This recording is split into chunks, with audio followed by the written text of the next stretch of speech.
Asus PG348Q is, on paper, the ultimate gaming monitor you can buy right now. It combines every possible feature that you could want, including a massive 34-inch widescreen panel that's curved and uses IPS technology. Plus it can run at up to 100Hz and has G-Sync. Some smaller gaming monitors can run at even higher refresh rates, but otherwise there's literally nothing else available now that you could add to this display. The question is, does that make it worth its £1,000 asking price? Well, Asus has almost fallen at the first hurdle, as the design is potentially a bit divisive. For the most part, the sweeping curve of the panel, the slim bezels and slender metal legs give it an elegant and premium look. However, the faux brushed metal trim at the front, the circuit board design on the back, and the copper painted sections might not be to everyone's taste. It's certainly not ugly, but neither is it exactly a safe option. Oh, and then there's the light. Shining down from the bottom of the stand and onto your desk, it's certainly striking. It's a bit much for my liking though. I prefer the more subtle approach used on the PG279Q. Thankfully you can adjust the light's brightness, and I adjusted it all the way to off. Otherwise though, this is a display that looks and feels quality. Those legs are solid metal and they stand off as a sturdy platform with smooth adjustments for rotating the display and adjusting its height. The tilt motion is a bit stiff, but it's easy enough to use. You can't spin it into portrait mode though, which if nothing else does make plugging in cables a bit more awkward. One thing to watch out for is that if one of those legs comes off the edge of a table, the whole display will come tumbling down. It's pretty unlikely as it stays fairly secure even when knocked, but it's something to bear in mind if the desk you'll be putting it on is open at the back, or if it's in a generally busy area where the screen might get knocked. In comparison, a stand with flatter, larger feet will be far less prone if it gets bumped into. A little bit of assembly is required to get this display up and running, with it arriving in 3 parts. However, there's no need to grab a screwdriver and all the pieces fit together easily. You'll just need to be careful not to lose the 2 little thumb screws. If you do want to do away with the stand altogether, there's also the option of a Vaser mount. As for connectivity, it's okay, but certainly not outstanding. This being a G-Sync display, it's limited to just 1 DisplayPort and 1 HDMI, so those hoping to use this as a single screen for multiple computers or games consoles will have to invest in an HDMI switcher. Also just about adequate is the USB hub.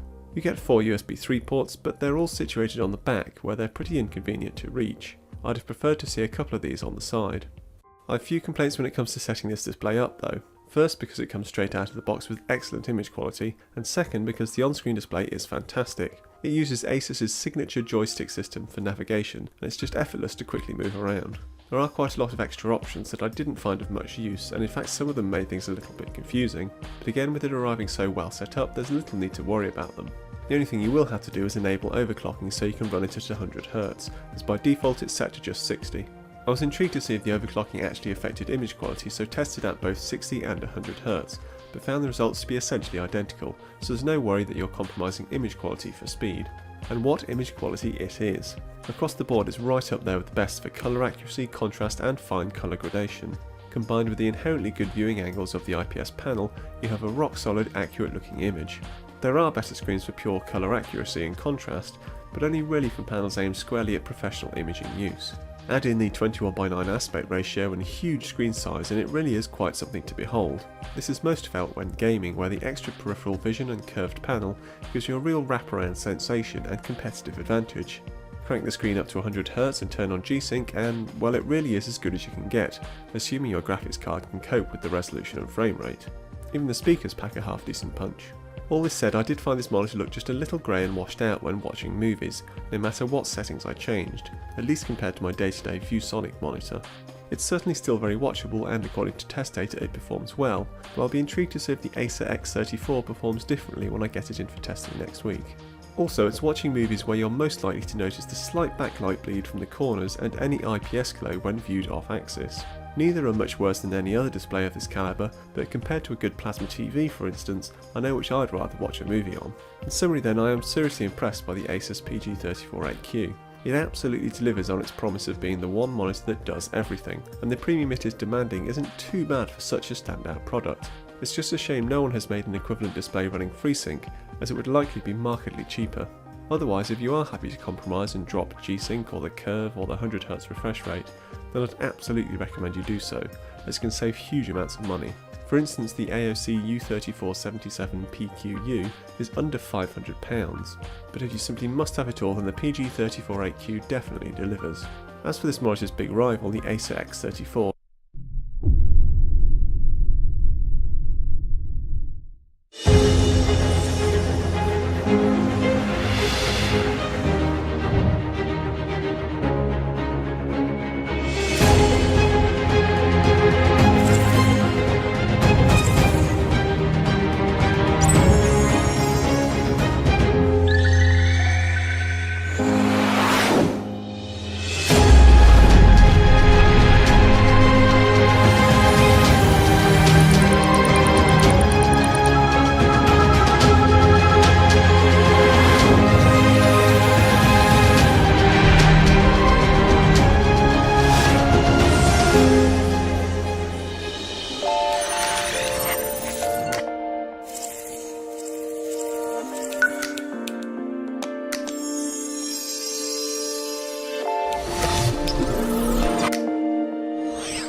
So this is the LG 29 UM68P 21:9 ultra-wide IPS monitor with FreeSync. Now this monitor I have a year ago and it still works great.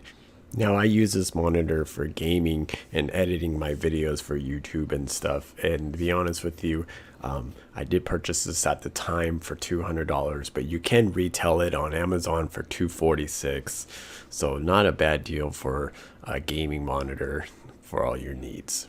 So this gaming monitor is LG. Now this monitor resolution is 2560 by 1080, so it's a little bit higher than 1920. So this is an IPS LED monitor.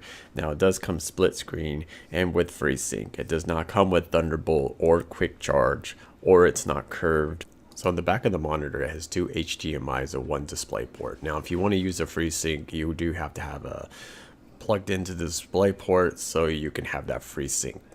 So pretty much this is the difference when you go from ultra wide. So this is 16:9 and then you go 20:9, so that's like 4 more inches on the side. So it is a pretty ultimate difference when you go to the ultra wide. You're getting that wider effect, especially when you're gaming. You'll be able to see a lot more on the sides and stuff. And even when you watch movies and stuff, some movies go into 21:9. Now when you do actually do gameplay, you will have the bars on the top and the bottom when you're recording, because you're recording 21:9.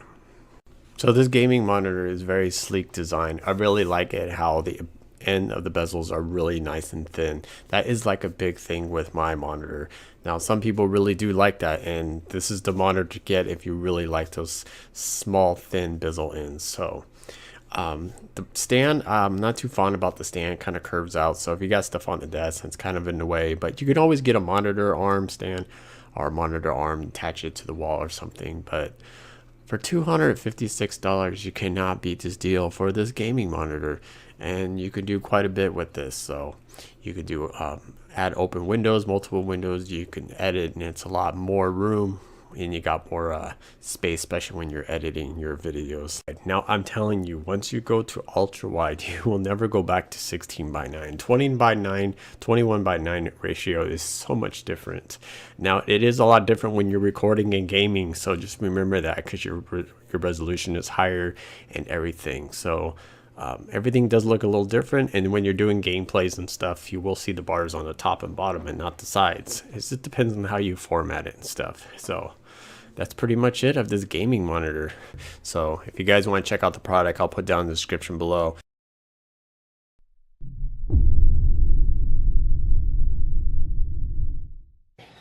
Today, just wanted to give you kind of a run through on this 49-inch Samsung monitor that I just bought. The reason I bought it mainly is because I sold one of my dual monitor setup monitors, and it was a Asus 27-inch flat panel monitor.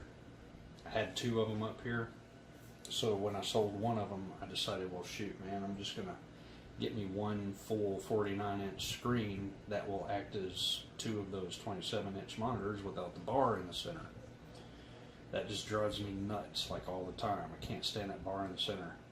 and I don't have any more room for a third monitor here. So got this 49 inch, and to my surprise, this 49 inch monitor works for me. I do a lot of work, as you can see right now. I'm doing a little bit of gaming, and I'll go ahead and show you guys what the gaming looks like. I mean, with the 144 megahertz refresh rate, it's looking nice. And I've got the audio routed through my headset, so it's not gonna show or play any sound right now. But as you can see, the menu and well, not the menu, but the introduction videos and stuff like that, they're kind of centered in the middle. But once you're in gameplay, it actually stretches all the way across the screen. Now this monitor's been out for a little while, and there is some talk about how it stretches characters and stuff like that on the side of the screen. You see how wide this guy is over here on the right hand side. There is some stretch as it goes to the right hand side. Now this is just on Mass Effect 3 Andromeda, but I mean, as you can see, you look at this guy over here, you see how he's stretched. But if you look at him in the middle, he's very thin. Actually, I'll tell you what, I'll just move over here. He keeps running away from me.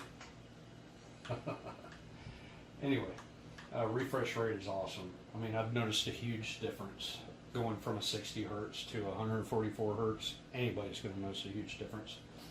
All right, so let's get out of this and exit to the desktop. This is a 1080 graphic. I mean, I'm sorry, it's a GTX 1080 Ti hybrid for the Win 3. It performs pretty well on this monitor, with it being a 1080p pixel monitor. Okay, so let me go ahead and show you kind of the things that I do. Got QuickBooks running. I've got web browser right here running. I've got some notes going on over here on the right hand side. I can open even more stuff. I can kind of do folder browsing and things of that nature. I can open up this in a new window if I want to. Bring this over here, shorten it up a little bit.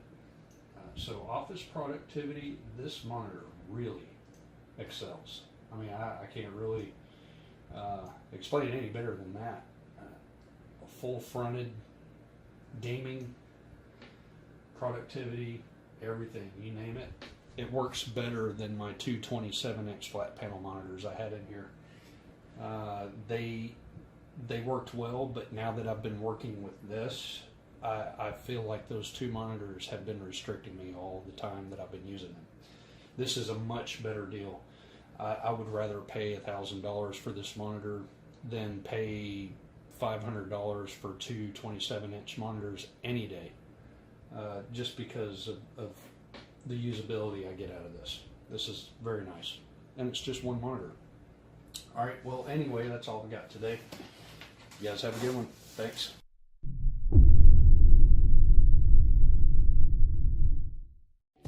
In today's episode, we are going to take a look at the Acer Predator Z35. We spent a week using it and tested it to make sure we can give you accurate information about it. To see its latest price, you can check out the links down in the description below. Okay, so let's get started with the video.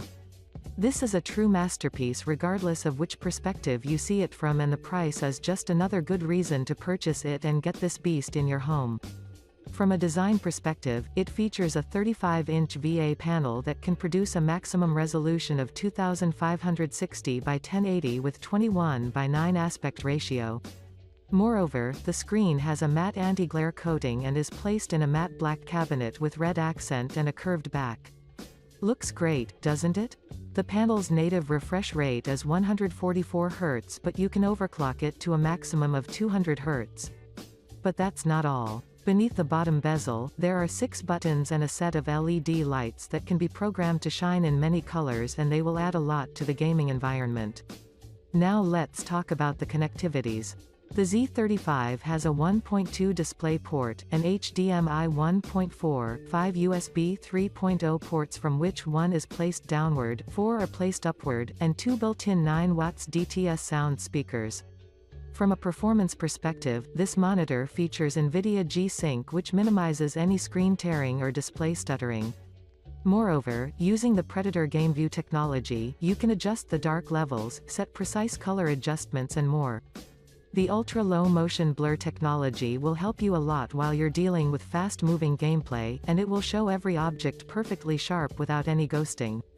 For even better gaming experience, you can use the aim point mode that has 3 programmable pictures, and you can customize it for specific games to help you focus on your enemies. There are also 5 picture presets such as the standard, user, eco, graphics, and movie presets.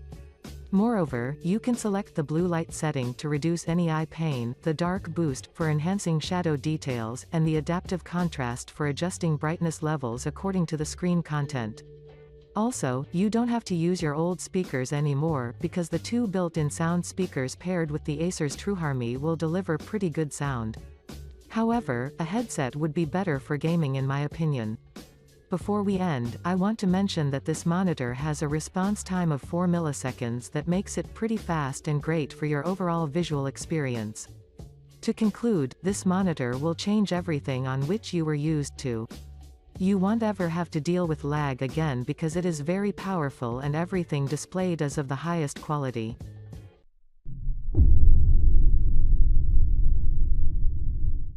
I've spent a lot of my life behind bars. While the surround gaming experience was fun, those bezels really did ruin the experience.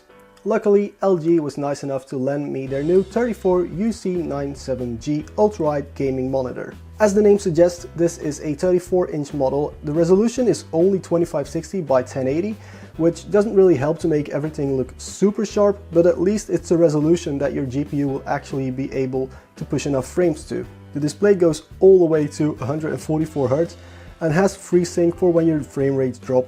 FreeSync works between 50 and 144 FPS. Before we get into the gaming experience, let's talk about specs. So it's a curved IPS panel, so 178 degrees of viewing angles.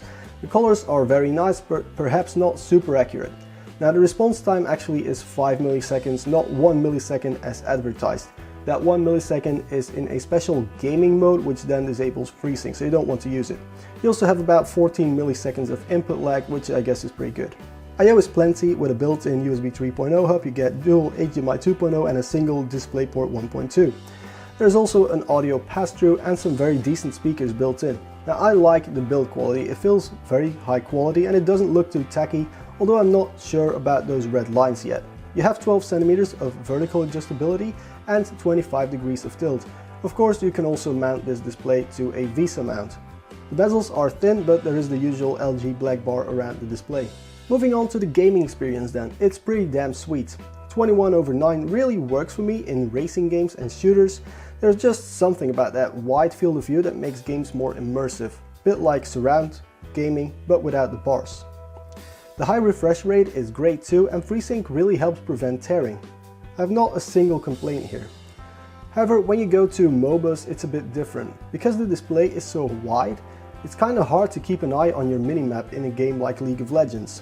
The display isn't just good for gaming though, it's great for productivity too. So you can easily fit 2 websites or just 2 windows next to each other in a much more convenient and practical way than what you would get with dual monitors. LG also has this split screen software, but I didn't end up using it much because of the limited resolution on this model. What's of course amazing on a 21/9 display is watching films. The size, curve and aspect ratio are great to enjoy films without that annoying letterboxing that you would get on a 16/9 display. The OSD is quite easy to navigate using the joystick at the bottom, so no complaints here. There are a lot of modes though, so that can be a bit confusing.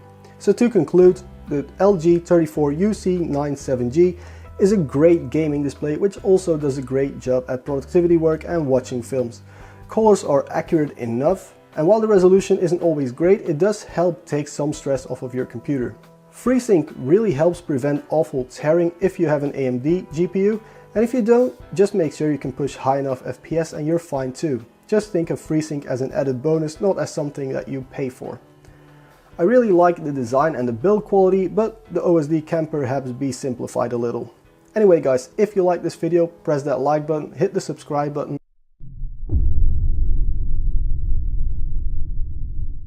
So after a ton of research, I landed on the Dell U3415W. So to start off, the monitor has a super beefy stand that lets you rotate, swivel, and raise the display up or down. As for connectivity, it has an HDMI 2.0 port, a MHL port, a mini DisplayPort, a regular DisplayPort, and a DisplayPort output for multi-stream transport, audio line out, 2 USB 3.0 upstreams, and 4 USB 3.0 ports. That's a lot of connectors. The monitor itself has a resolution of 3440 by 1440, a refresh rate of 60 Hz, has an sRGB rating of 99% with an average delta E of less than 3, and is 34 inches diagonally. So the MSRP for this thing is $11.99, which is crazy. I can't afford that. And if I could, why not just get the Predator X34 that just came out recently? Almost identical specs in every way, but you can achieve almost 100 Hz of refresh rate for only $100 more. Well, because despite the MSRP being $1,200, I picked up my Dell for $699 on Amazon. This thing is an absolute steal at that price. It's actually a steal at any price, but the fact that I got mine for sub $800 is insane. So when I got this monitor, I shoved aside my two 4K monitors and plopped this guy right in the middle, and boy oh boy does it look nice. I immediately set the response time from normal to fast, turned up the brightness, and edited the contrast ratio to taste. And then I got to testing. First thing I noticed when I started looking at it was that this thing looks amazing. The difference between this and my old monitors was very obvious. One has amazing colors and incredible contrast, and the other has cleaner lines and crisper edges due to it being 4K and having those extra pixels.